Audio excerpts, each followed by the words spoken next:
Hi, Pathway families. My name is Jenna Hannum. I'm the Director of Women's Ministry at Pathway. Welcome to this installment of the Pathway Kids and Youth Discipleship Series.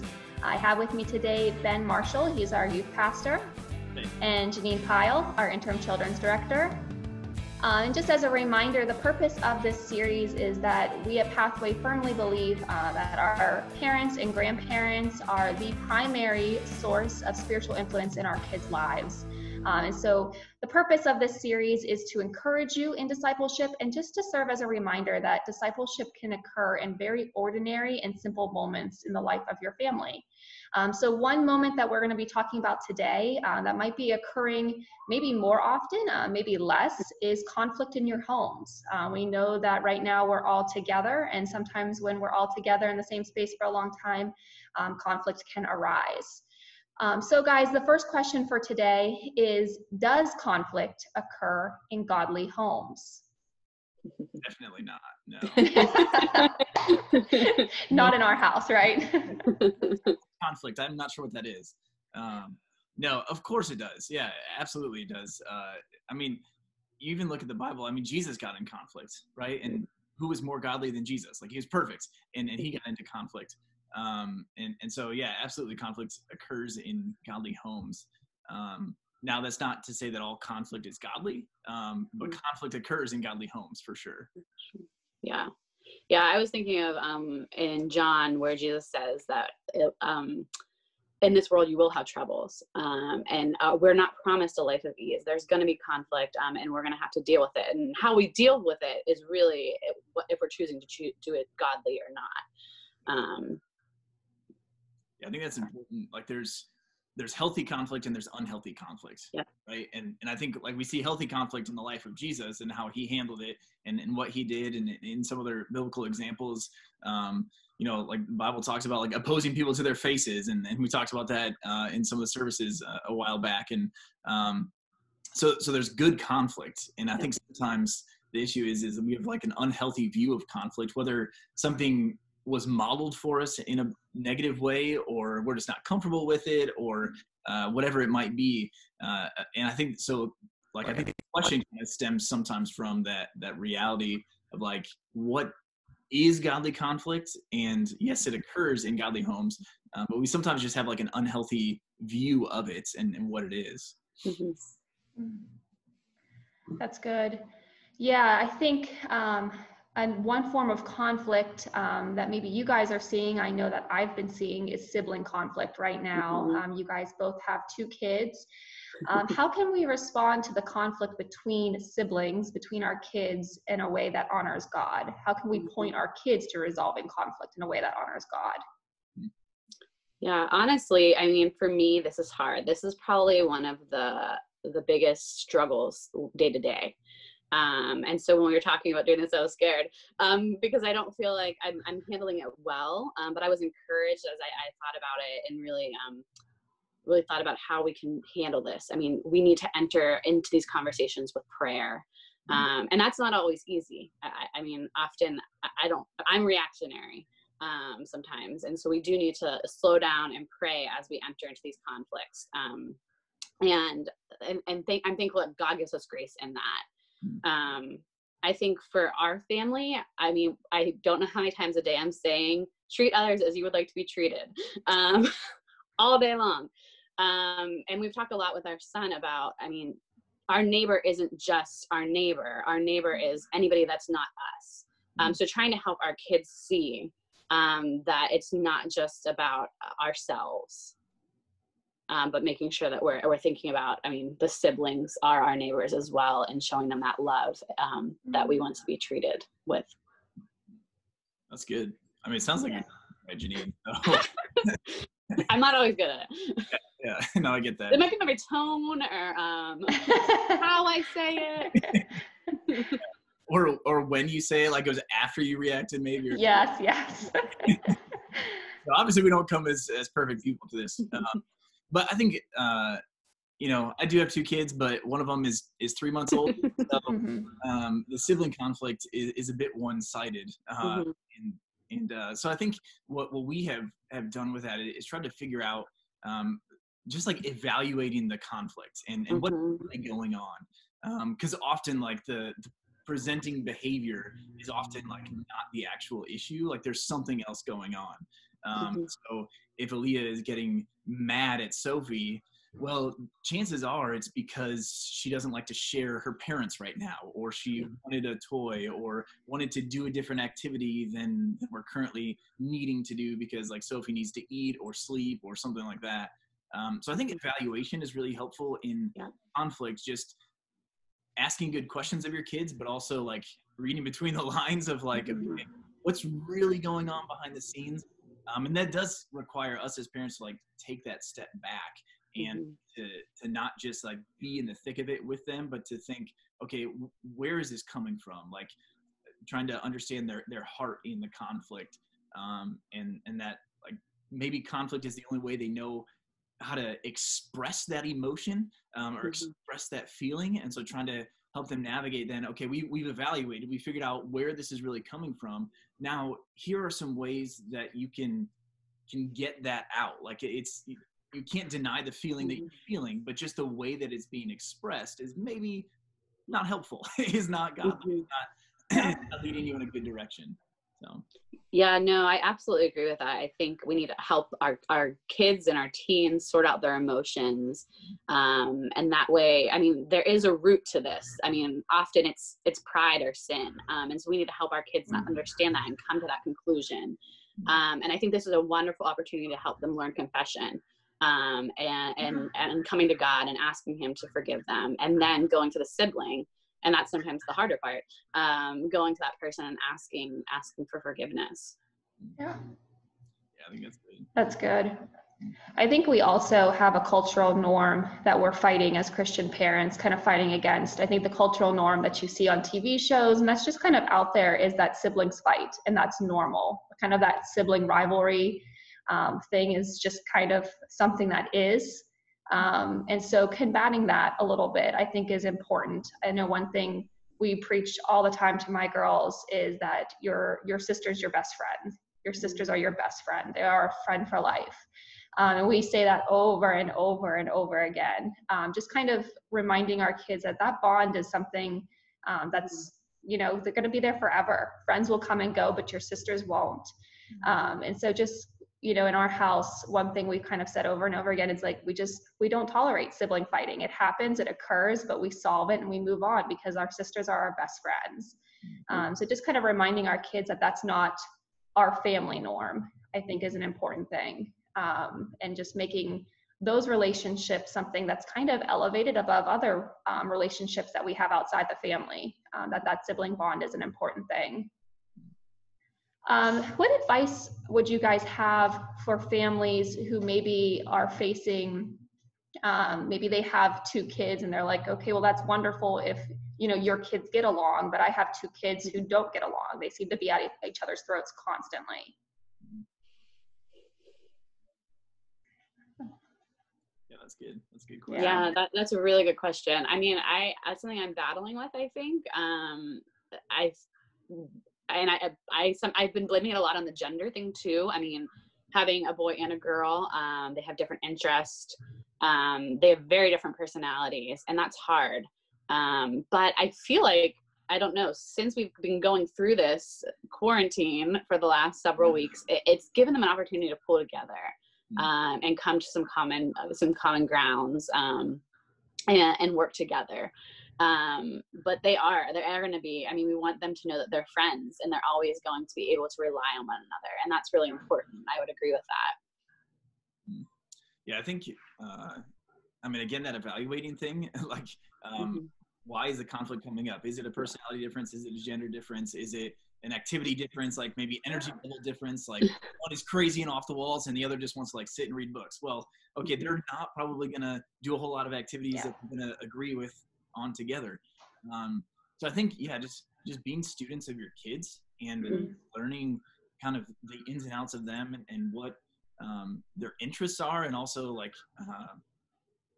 where that conflict maybe is coming from, and try to meet them where they are, to maybe give them a different activity, or have them like, routines are important, but maybe like one kid needs a different routine while the other kid has a different routine, and trying to work some of that out. And space is huge, like giving your kids the opportunity to just not always be in the same confined space together that kind of exacerbates the issue. Maybe if they're old enough to do school in separate rooms, just to create some of that separation, I think is helpful too. That's good. Yeah. I think even remembering we're in parenting for the long haul, just because we don't see changes.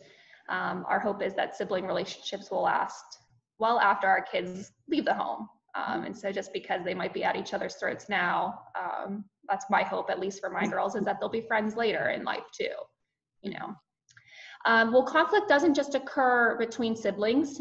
We know that sometimes it occurs other places too. So what about between parent and child? How do we resolve conflict between parents and kids?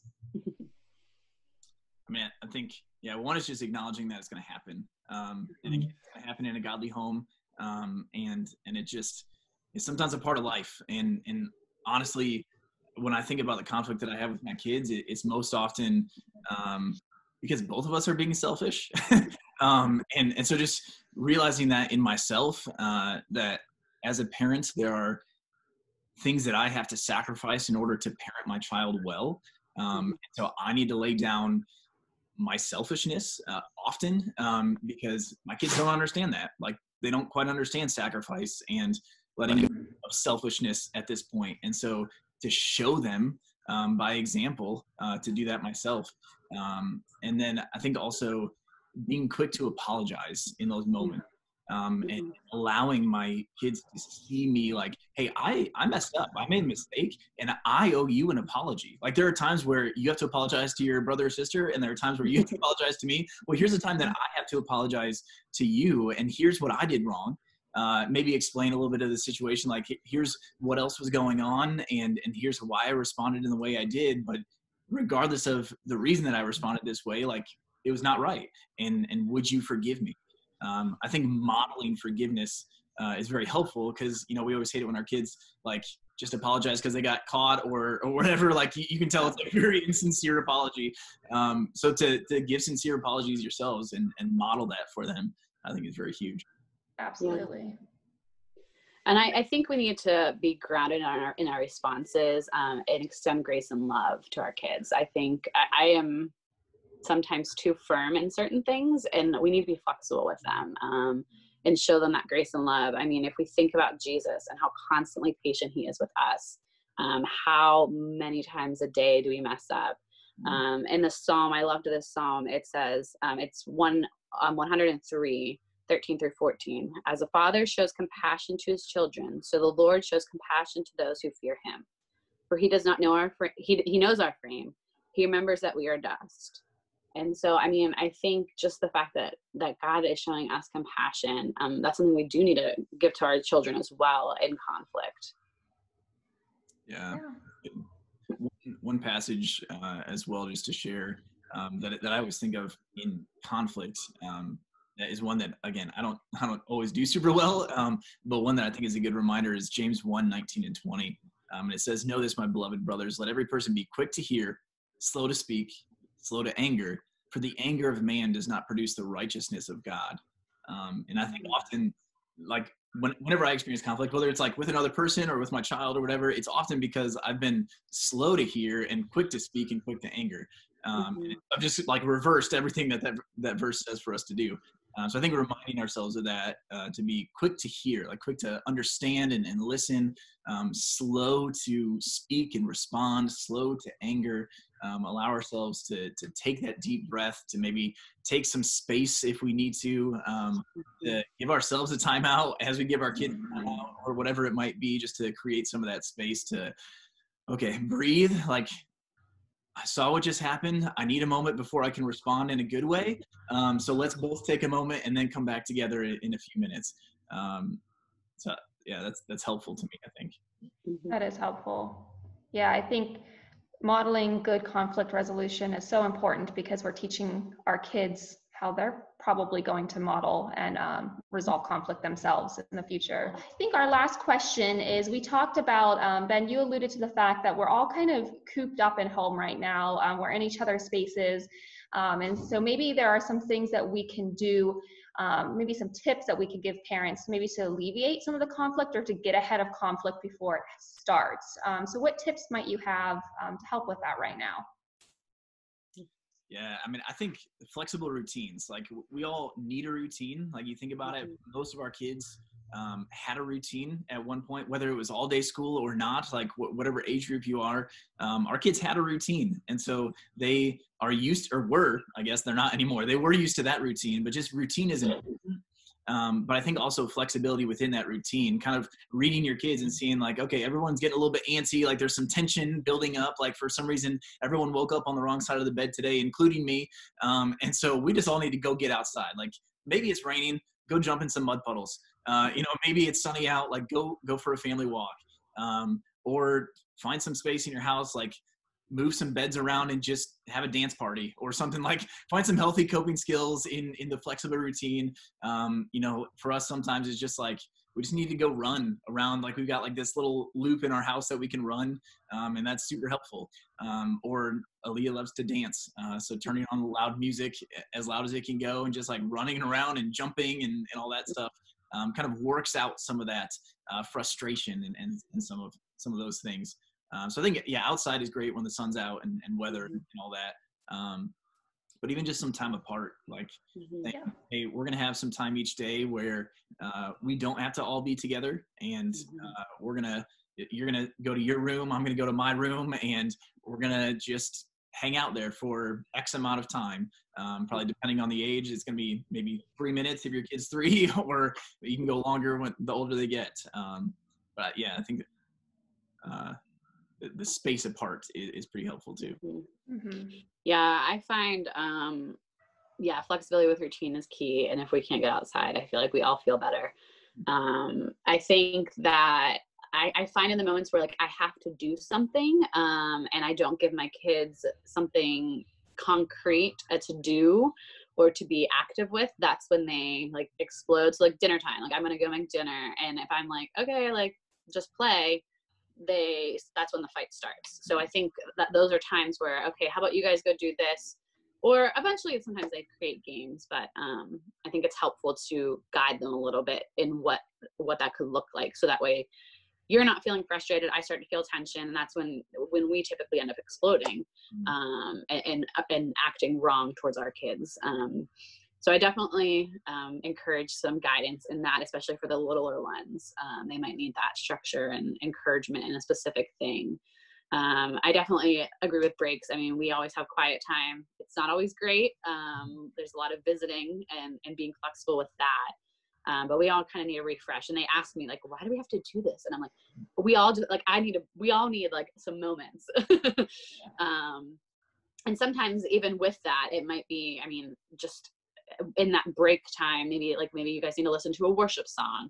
I'm kind of refocusing our minds and our hearts for the day.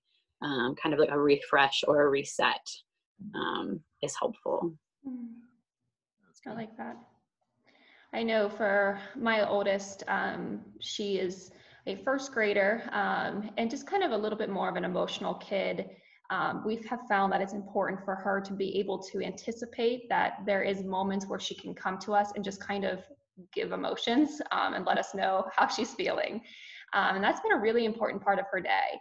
So she knows that right before quiet time, she'll come and sit beside me and kind of spill all of her emotions, good and bad, because sometimes they're just wonderful. She tells me all the wonderful things that has happened already today. And then other times there's frustration there.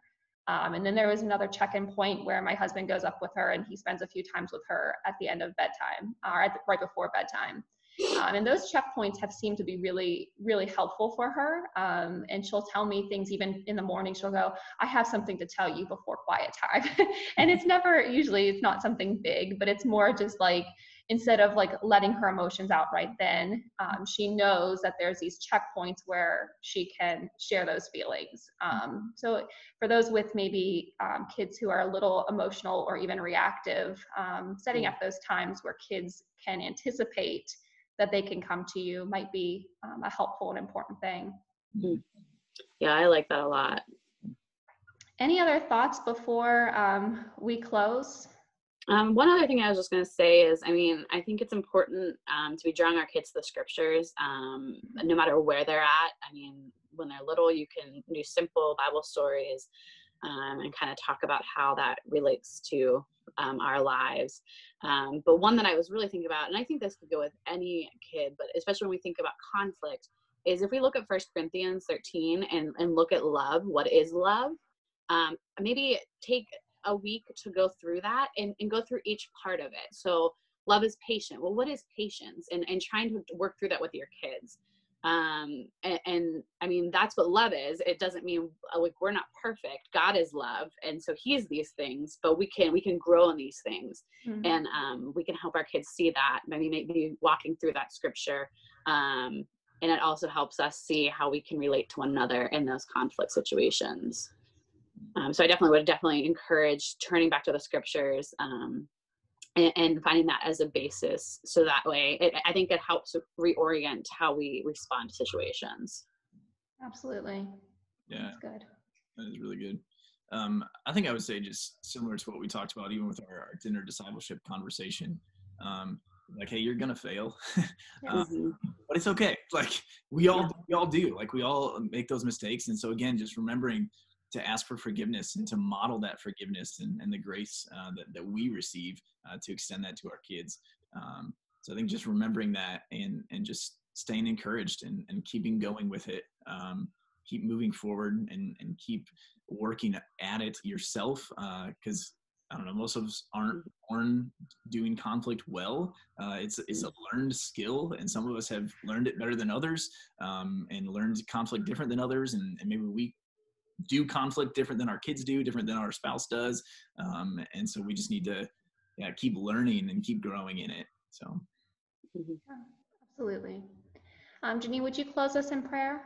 Yeah. Father, I thank you that conflict is real, but that you are bigger than conflict. And we can rely on you and seek you as we learn to help our children handle conflict, but also as we learn to handle it on our own. Lord, may we be looking to you instead of to ourselves. May we submit our fears and the way we respond to you each day. And we thank you for this conversation. We thank you that we can work through it. We pray that every parent and grandparent that listens to this, that you would be encouraged. And we just thank you for the opportunity to grow during this time. In your name we pray. Amen. Amen. All right, thank you so much, Pathway families, for listening. This week, we are encouraging you to submit some questions that you have after listening to this. We want this to be a conversation, not just us talking to you. So we're going to encourage you to either send your questions to the email address that sends this out to you, or just respond in the comment section on Facebook. And next week we will get on and we'll respond to some of those questions. So please join us in doing that, so this can be a conversation and a dialogue, and we look forward to hearing what you have to say. Have a wonderful day, everyone. Thanks. See you. Thank you.